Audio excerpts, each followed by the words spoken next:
Hello friends, welcome to Priyaraj life style. வாங்க, இன்னைக்கு mutton குழம்பு தான் எப்படி வச்சுட்டு கிட்ட ஷேர் பண்ணிக்கிறோம். ரொம்பவே சூப்பராக இருக்கும். இந்த குழம்பு இட்லி, தோசை, சாதத்துக்கு எல்லாத்துக்குமே ரொம்ப சூப்பராக இருக்கும். நீங்களும் கண்டிப்பாக இதே மாதிரியே ட்ரை பண்ணி பாருங்கள். வாங்க, இது எப்படி செய்யுதுன்ட்டு குயிக்காக பார்த்துடலாம். ஸ்டவ் ஆன் பண்ணிவிட்டு ஒரு கடாயை வச்சுக்கிறேன். இதில் 3 ஸ்பூன் எண்ணெய் சேர்த்துக்கிறேன். எந்த எண்ணெய் வேணாலும் சேர்த்து செய்யலாம். உங்ககிட்ட இருக்கிற எண்ணெயை சேர்த்துக்குங்க. கடலை எண்ணெய் இல்லை நல்லெண்ணெய் இதில் வேணால் செஞ்சுக்கலாம்.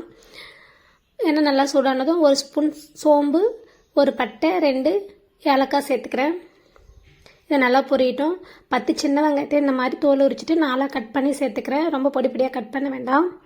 பெரிய வெங்காயம் 1 எடுத்து அதையும் நல்லா பொடியாக கட் பண்ணி போட்டுக்கிறேன்.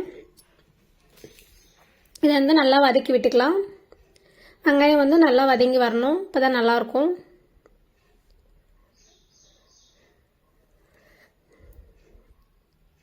வெங்காயம் இந்த அளவுக்கு நல்லா வதங்கினதும் இது கூட 1 ஸ்பூன் இஞ்சி பூண்டு பேஸ்ட்டு சேர்த்து இதையும் நல்லா பச்சை வாசனை போகிற அளவுக்கு நல்லா வதக்கி எடுத்துக்கலாம். இஞ்சி பூண்டோட பச்சை வாசனை நல்லா போகணும். 2 தக்காளி எடுத்து மிக்சி ஜாரில் சேர்த்துட்டு நல்லா அரைச்சி எடுத்து வச்சுருக்கேன். இதையும் இப்போ சேர்த்துக்கலாம். தக்காளி அரைச்சி சேர்த்தோம்னா குழம்பு ரொம்ப திக்காக சூப்பராக கிரேவி மாதிரி இருக்கும். கண்டிப்பாக ட்ரை பண்ணி பார்க்கலாம்.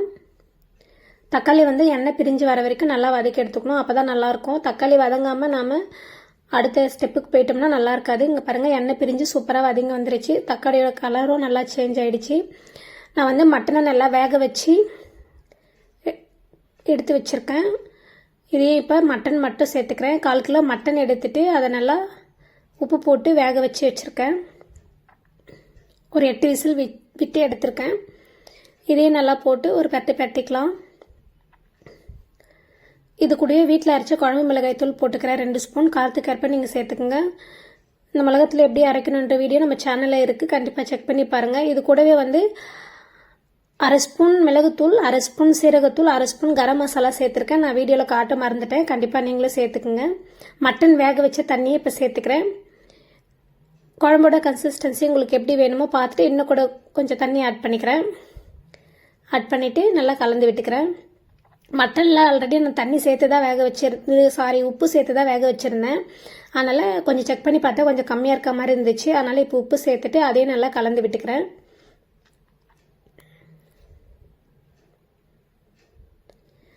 இப்போ கலந்து விட்டுட்டு மூடி போட்டு ஒரு 8 நிமிஷத்துக்கு நல்லா கொதிக்கட்டும். மீடியம் ஃப்ளேம்லேயே வச்சு நல்லா கொதிக்கட்டும். நம்ம சேர்த்துருந்த எண்ணெய் எல்லாமே சூப்பராக பிரிஞ்சு நல்லா மேலே வந்திருக்கு பாருங்கள். இந்த அளவுக்கு நல்லா கொதிக்கணும். மிளகாத்தூளோட பச்சை வாசலாம் நல்லா போயிடணும். குழம்பு நல்லா சூப்பராக திக்காக ரெடி ஆயிடுச்சு. இதில் கொத்தமல்லி தழையை தூவி விட்டுக்கலாம். இப்போ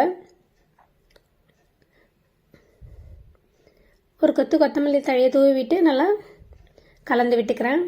அவ்வளோதான், நமக்கு மட்டன் குழம்பு ரெடி ஆயிடுச்சு. கண்டிப்பாக நீங்களும் இதே மாதிரி மெத்தடில் ட்ரை பண்ணி பாருங்கள். சூப்பராக இருக்கும்.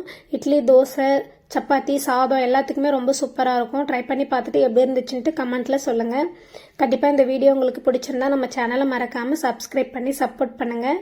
பக்கத்தில் இருக்கிற பெல் ஐக்கானே கிளிக் பண்ணிக்கோங்க. நம்ம போடுற வீடியோஸ் எல்லாமே உங்களுக்கு நெக்ஸ்ட் நோட்டிஃபிகேஷனில் வந்துடும். தேங்க்யூ. நெக்ஸ்ட் வீடியோவில் வேறு ஒரு ரெசிபி பார்க்கலாம்.